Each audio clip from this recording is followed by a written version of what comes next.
Қайырлы күн, супер асхана каналына қош келдіңіздер.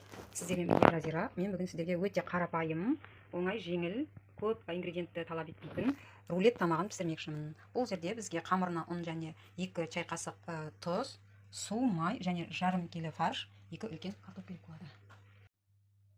Енді біз 2 чай қасық тұзды мына суға салдық. Қамыр илеп аламыз. Орташа, өте қатты емес, жұмсақ емес, жаюға ыңғайлы қамыр илеуіміз керек.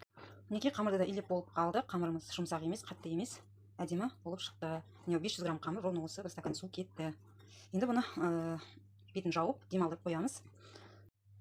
Мінекей достар, фаршымызды салып алдық. Енді осының үстіне картоплымызды араластырып, оған тұз қосып, фаршты да бір мезгіл демалдырып, араласып, бір-біріне тұзын сіңдіріп қоямыз. Картошка турамай кетті. Айтқандай, сосын мен аздап өзім ішімай қостым. Егер сіздер қаласаңыздар қоссаңыздар болады, қаламасаңыздар қоспайсыздар.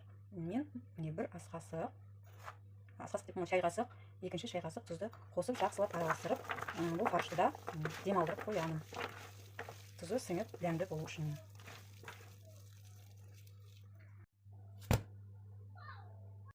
Мінекей достар, қамырымыз әдемі болып жайылды, жұп-жұқа болып, ешқандай да жабыспай, сәл-сәл азғандай ұрпақ сеуіп, оннан жайып алды.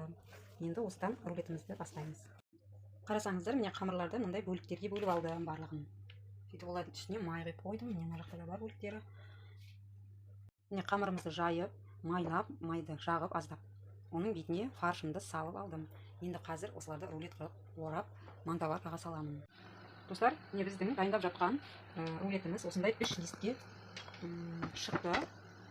Листтерді майлап салып, енді осыны маңдаваркада 40 минут пісіріп аламыз. Достар, егер осы видео сіздерге пайдалы болса, ұнаса, подписация батырмасын басып, каналыма жазылып, лайк басып пікір қалдырыңыздар.